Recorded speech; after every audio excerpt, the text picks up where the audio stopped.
E aí, pessoal, então vamos começar agora a aula importantíssima de cefaleias. Essa aula era para ser obrigatória em semiologia, sério. É um sintoma extremamente frequente. Todo mundo tem cabeça, todo mundo que tem cabeça pode ter dor. Então a gente precisa saber como investigar, como manejar e quando pedir exame complementar. E para iniciar, eu queria que você lembrasse dessa humilhação que eu passei quando eu fui me consultar com o neurologista, que a minha queixa principal era cefaleia. Se você assistiu a aula de hábitos de vida, você lembra dessa história, que ele chegou já me perguntando, tá fazendo exercício físico? Não. Tá dormindo direitinho? Também não. Tá fazendo dieta? Também não. Mas tá no peso adequado? Não.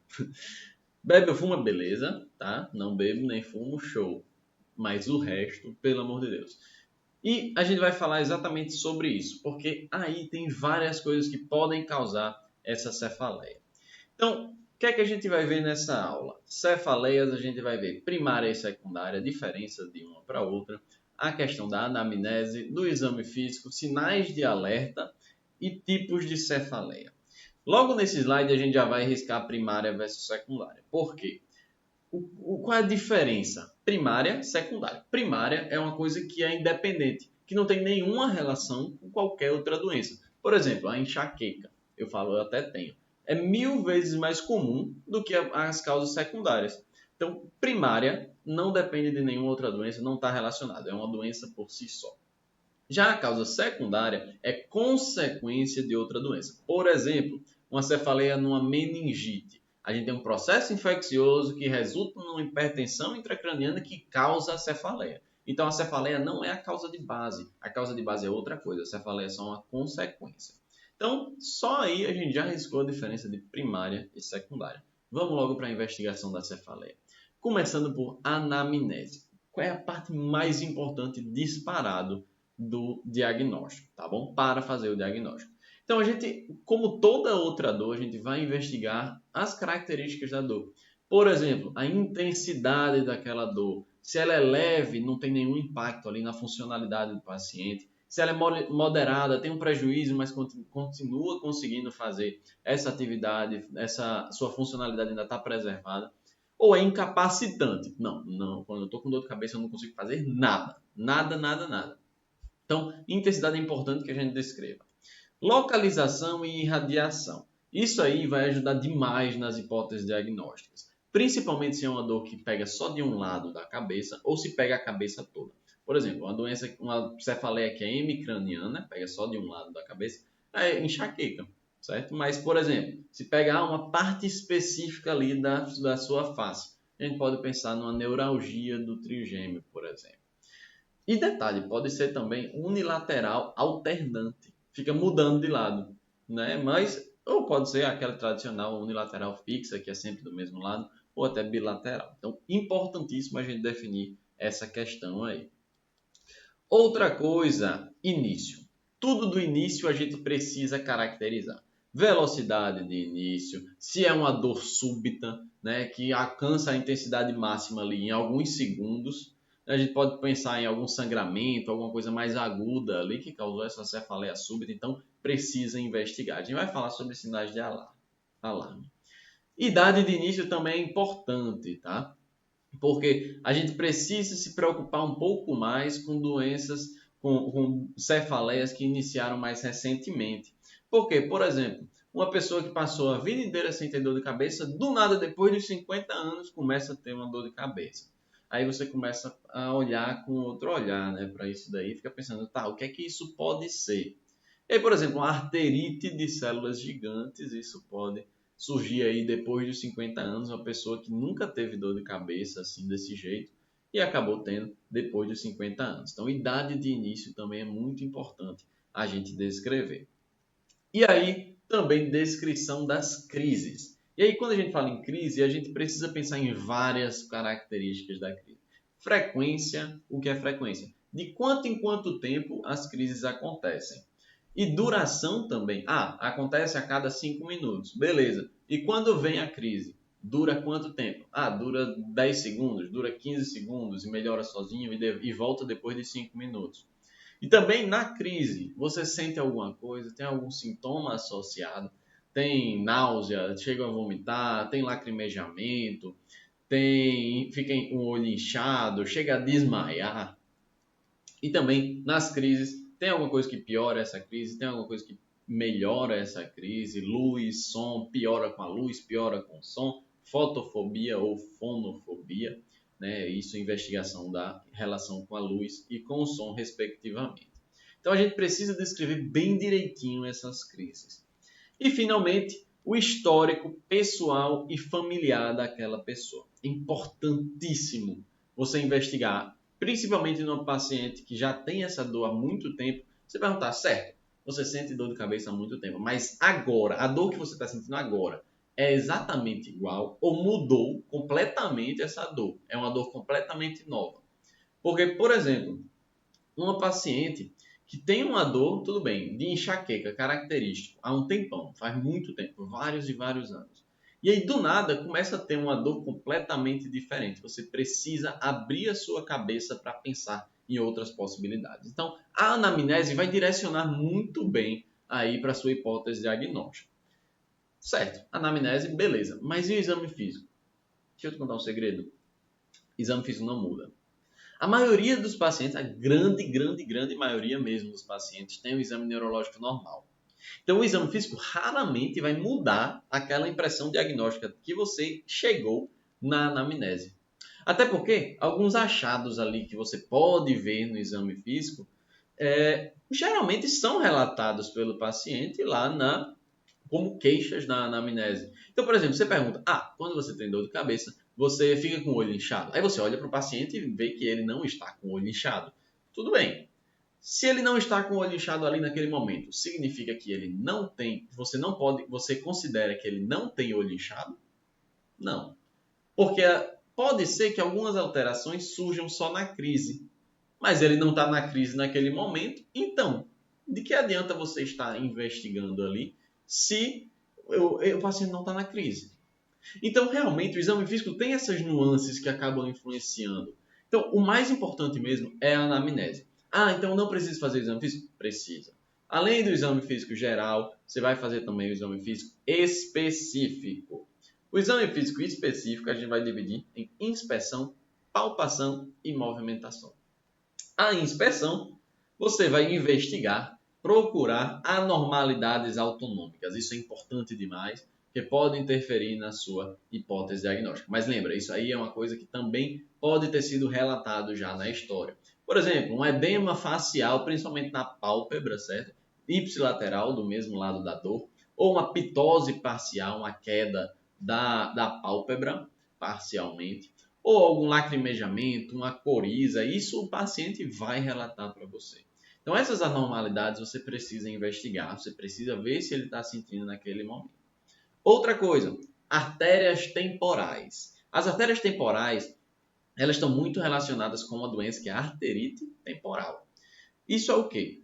É uma doença que principalmente surge ali depois dos 50 anos, o paciente com idade mais avançada, e você percebe no exame físico artérias temporais tortuosas e mais dilatadas, chamam mais a atenção. E coriza unilateral, isso pode ser que esteja saindo líquor, pode ter alguma fístula licórica aí na cabeça que está saindo líquor pelo nariz, então você precisa pensar nisso daí. Na inspeção é isso, o geral é isso. Já na palpação, a gente vai fazer, por exemplo, a compressão comparativa bilateral de nervos. Pode ter alguma assimetria, né, de limiar doloroso. Quando eu aperto mais do lado direito, dói mais do que do lado esquerdo. E também isso pode desencadear uma crise. Então, isso você precisa começar a entender também. Já na parte da movimentação, a gente vai fazer movimentação de duas coisas. Movimentação cervical, para investigar limitações na cefaleia cervicogênica, por exemplo. E temporomandibular. Movimentação temporomandibular, a gente vai pedir, por exemplo, para o paciente abrir o máximo que ele conseguir a boca. Né? Vai procurar também ruídos anormais nesses movimentos que podem estar causando essa dor de cabeça. Então, anamnese e exame físico já foi. Vamos para os sinais de alerta. Como e quando eu vou pedir uma tomografia, por exemplo. Uma tomografia de crânio para investigar mais a fundo isso. São muitos, vários sinais de alerta. Mas vamos lá. Como você vai raciocinar? Sempre que você olhar para um caso de cefaleia e ficar, eita, peraí, pode ter alguma coisa diferente aí. Então, sempre que você pensar, eita, você vai investigar. Vai investigar mais. Então, qualquer coisa que for diferente do normal, pede eita. Vem um eita na sua cabeça. Vai vir uma tomografia, certo? Então, vamos lá. Quando a gente fala em sinais de alerta, então, olhou para um caso, eita, tem alguma coisa errada aí. Investiga com tomografia. Por exemplo, dor de cabeça de início súbito. Pode ter algum rompimento de aneurisma, pode estar sangrando, pode ter uma hemorragia subaracnoide, precisa investigar com tomografia. Uma dor que começou depois dos 50 anos, uma dor que mudou o padrão completamente. Era uma dor de tal jeito, agora é uma dor completamente diferente. Uma dor que é refratária ao tratamento clínico que você está fazendo. Opa, será que eu estou tratando certo? Será que é isso mesmo que eu estou pensando? Vamos ver se não tem alguma outra causa. Uma dor que piora com o decúbito. Um paciente que acorda com a dor. A dor é tão forte que ele não consegue dormir direito, acorda com aquela dor. Um paciente que tem alteração do exame neurológico. Lembra que eu falei? Alteração do exame neurológico é muito raro. A grande maioria dos pacientes que tem queixa de cefaleia vai ter um exame neurológico normal. Então, se tem alguma alteração, eita, pede uma tomografia.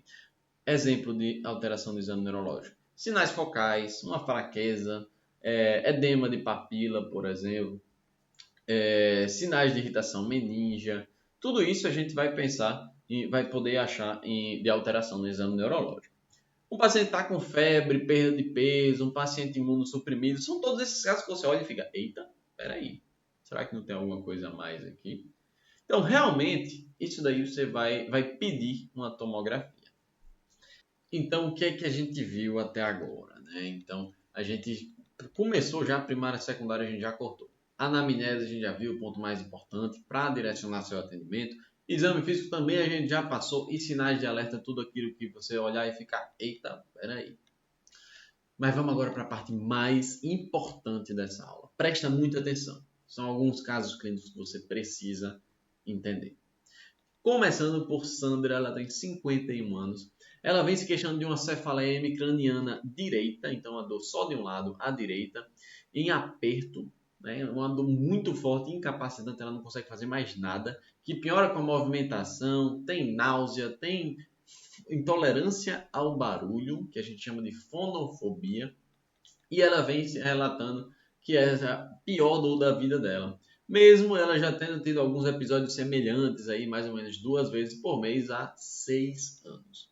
Quando você olha para esse caso, na verdade, quando você pensa em cefaleia, logo vem na sua cabeça direto. Não, certeza que é uma enxaqueca. E agora você acertou. Esse caso é um caso de migrânia sem aura. Migrânia é um nome bonito para enxaqueca e sem aura. Vamos lá, entender o que é aura. Aura são sintomas que vão preceder a dor de cabeça, vão preceder a crise da dor de cabeça. Geralmente sintomas visuais. Nesse caso, ela não relatou nenhuma alteração visual que precede ali a enxaqueca, precede a dor de cabeça. Então, a gente considera que é uma migrânia sem aura. Para a gente diagnosticar isso daí, tem alguns critérios. Precisa ter pelo menos 5 crises.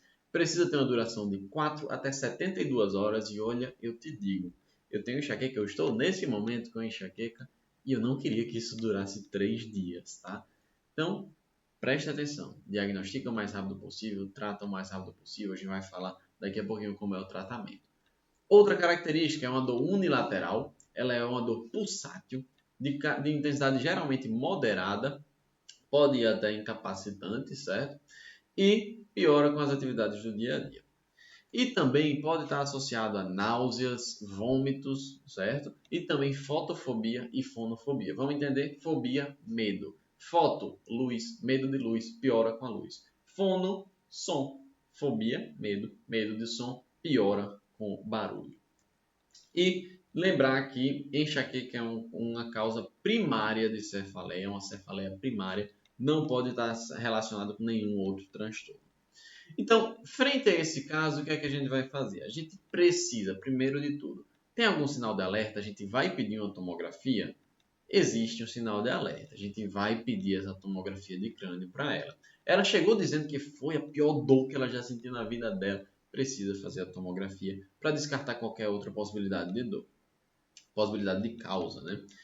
E vai medicar. A gente vai medicar com o quê? Analgesia com dipirona, se ela não for alérgica, sempre pergunta se ela tem alergia, pelo amor de Deus.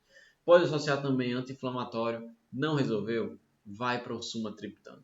Sumatriptano é um remédio que ajuda demais, alivia demais a cefaleia, a migrânia, né? Mais especificamente. E também, se ela estava referindo náuseas e vômitos, que pode vir associado com a crise de migrânia, a gente pode fazer um Plasil, que é um antiemético. Ah, mas Lucas, a dor é muito forte. Eu posso passar Tramadol, o famoso Tramal, né? Aquele remédio que é opioide, que vai fazer uma analgesia potente aí.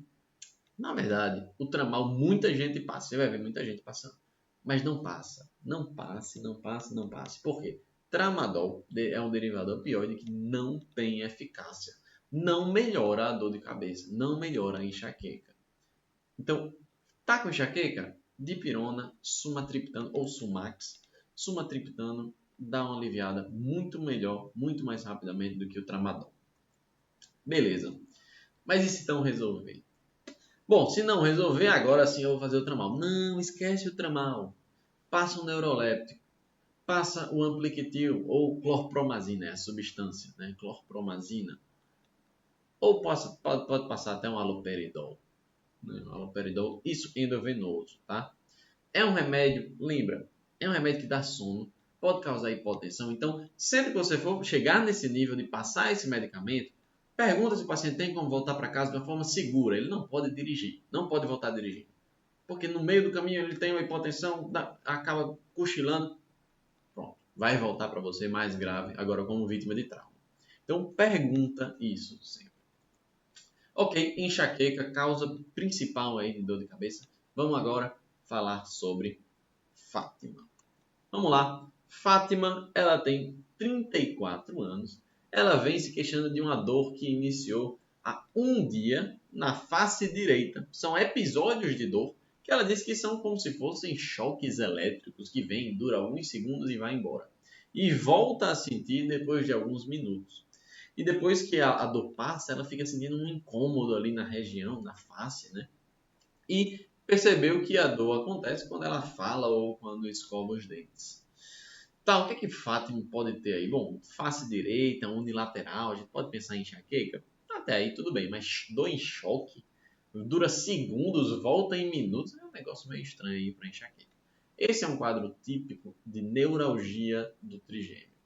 A neuralgia do trigêmeo é uma dor que é muito característica dessa forma específica.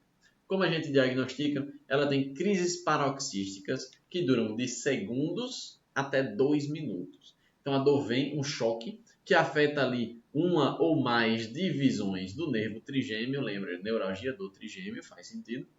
Geralmente as divisões inferiores, certo? E que dura de segundos até 2 minutos. Também tem a característica que pode ser intensa, aguda, superficial e empontada ou um choque, certo? E precisa ser desencadeada por gatilhos. Então ela precisa reconhecer que a crise acontece quando eu faço tal coisa. Ok, entendeu? Precisa ter esses gatilhos. Também não vai ter nenhum déficit neurológico e não vai ser atribuído a outro transtorno. Certo, entendi, diagnostiquei a neuralgia. O que é que eu faço para essa paciente? Fátima está desesperada com essas dores vindo, passando. O que é que eu faço? Primeiro de tudo, neuroimagem. Por quê? A principal causa da neuralgia do trigêmeo é que é a compressão do nervo. Alguma coisa está comprimindo o nervo. E geralmente é uma artéria ou uma veia.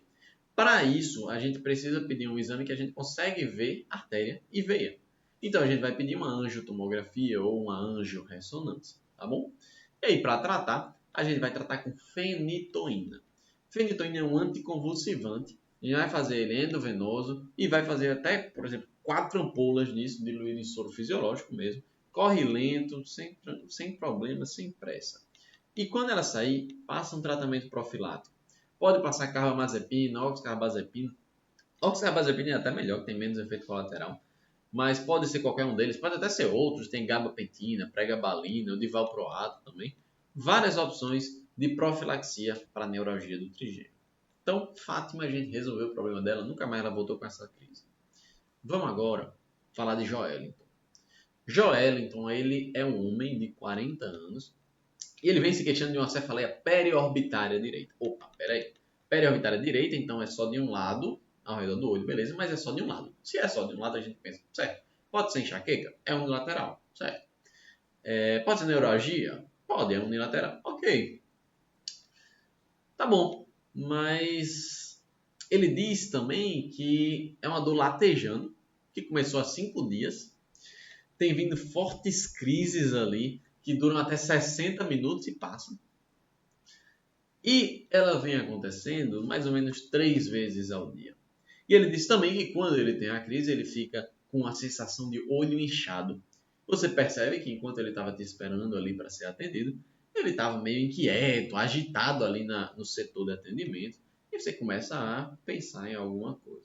Mas crise de 60 minutos, a gente já começa a descartar aí as neuralgias que são mais rápidas, né, e mais frequentes também, 3 vezes ao dia, não, é mais frequente. E o olho inchado a gente começa a pensar em um edema palpebral. Então, esses sinais, esses sintomas precisam chamar a atenção para a causa mais comum de cefaleia em homens jovens, 20 a 40 anos mais ou menos, e que dura aí semanas, meses essa dor, que é a cefaleia em salvas. Precisa ter pelo menos 5 crises para a gente diagnosticar. É uma dor que é forte, unilateral, orbitária, geralmente está bem relacionada ali com a órbita. Pode estar orbitária, periorbitária, né? Ou supraorbitária, ou até temporal. E vai durar aí de 15 a 180 minutos. Além disso, tem alguns sinais associados, na verdade, sinais diferentes lá dos sintomas que são relatados na enxaqueca, que é, por exemplo, hiperemia conjuntival, né? Uma congestão nasal ipsilateral, um edema palpebral também, uma sudorese frontal, alterações da pupila, uma miose, ou até uma pitose unilateral e também, como eu falei, no caso, uma inquietude ou uma agitação. Ok, além disso, pode ter uma variação da frequência de crises, pode ter desde uma crise a cada 2 dias até 8 crises em um dia só.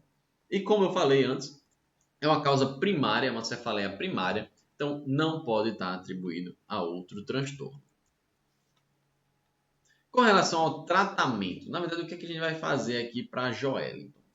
Primeiro de tudo, oxigênio. Ah, mas Lucas, o oxigênio ele nem está relatando dispneia, não está nenhuma queixa respiratória. O que eu vou fazer? Faz oxigênio. Ninguém sabe por quê, mas oxigênio 100%, 12 litros por minuto, na máscara, durante 15 minutos, alivia absurdamente essa crise. Ah, posso fazer algum remédio? Pode, faz um sumatriptano também. Ah, pode fazer via oral? Via oral não é muito bom não, porque demora mais para agir. Faz subcutâneo, faz via nasal, qualquer um dos dois, mas não faz corticoide. Pode até piorar, além de não melhorar, pode até piorar a crise do paciente. E cefaleia, como eu falei, é um sintoma que é muito frequente. Tudo isso que eu falei são só 3 tipos de cefaleia. Tem vários e vários e vários e vários. Eu poderia passar uma semana falando aqui de todos os tipos de cefaleia. No mínimo, por baixo uma semana. Agora vamos cortar. Corta para daqui a uma semana. Pronto. Agora daqui a uma semana a gente está no caso clínico número 1.903.201. Vamos lá para esse caso clínico. É uma mulher, ela tem 34 anos, ela refere uma cefaleia súbita explosiva na hora do orgasmo. Que ela perde a consciência e segundos depois acorda com uma leve dor. Uma dor bem discreta. Essa é a cefaleia que a gente chama de cefaleia orgástica. É uma cefaleia súbita, explosiva, que acontece ali durante o orgasmo. Ah, eu preciso dizer que precisa fazer neuroimagem. É uma coisa que você olha e fica, eita, peraí, tem alguma coisa errada. Pede a neuroimagem. Ok. Outro caso número 1.903.202.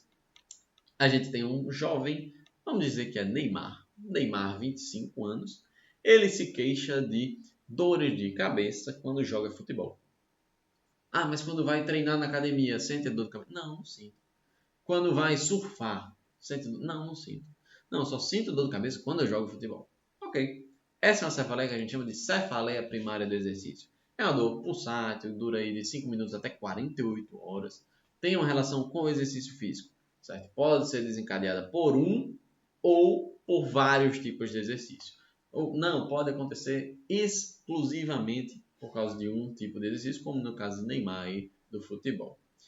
E o nosso caso, nosso último caso, de número 1.903.203, é um caso de um idoso de 60 anos que ele tem uma dor de cabeça só quando está dormindo. Não tem dor de cabeça durante o dia, é só quando está dormindo. Ele acorda com a dor, mas durante o dia não tem dor. É o que a gente chama de cefaleia hípnica. A cefaleia hípnica geralmente é uma dor em peso ali que acontece só no sono do paciente. Acorda ele. Não tem sinais autonômicos, não tem nenhuma outra alteração. Precisa fazer neuroimagem? Precisa. Acorda o paciente? Precisa fazer neuroimagem. E apesar disso tudo que eu falei, eu não falei do principal tratamento para as cefaleias. A grande maioria daqui vai se beneficiar desse daqui. Queria retomar aquele primeiro slide. A minha história. Tá fazendo exercício físico? Não. Tá dormindo direitinho? Também não. Tá fazendo dieta? Não. Tá no peso adequado? Também não. Bebe ou fuma? Tudo bem. Beleza. Ok. Você precisa entender que os hábitos de vida também devem ser prescritos. Precisa ser prescrito para o seu paciente fazer exercício físico. Precisa ser prescrito uma higiene do sono adequada. Precisa ser prescrito uma dieta adequada. Precisa ter uma vigilância do peso nessa questão. Precisa entrar de uma forma multifatorial aí para o tratamento dessa cefaleia. E finalizando essa aula, vamos revisar aqui o que é que a gente precisa ter: uma anamnese de qualidade com investigação das características da dor, intensidade, localização, irradiação, início, descrição das crises, histórico pessoal e familiar e hábitos de vida. E além disso, os tipos de cefaleia, os pontos mais principais que a gente abordou nessa aula: migrânia sem aura, neuralgia do trigêmeo e cefaleia em salvas. E lembrar o tratamento principal: hábitos de vida. Tá bom? Então lembra dessa minha foto assim, me escondendo, morrendo de vergonha do neurologista. Então, espero que tenha gostado e a gente se encontra na próxima aula.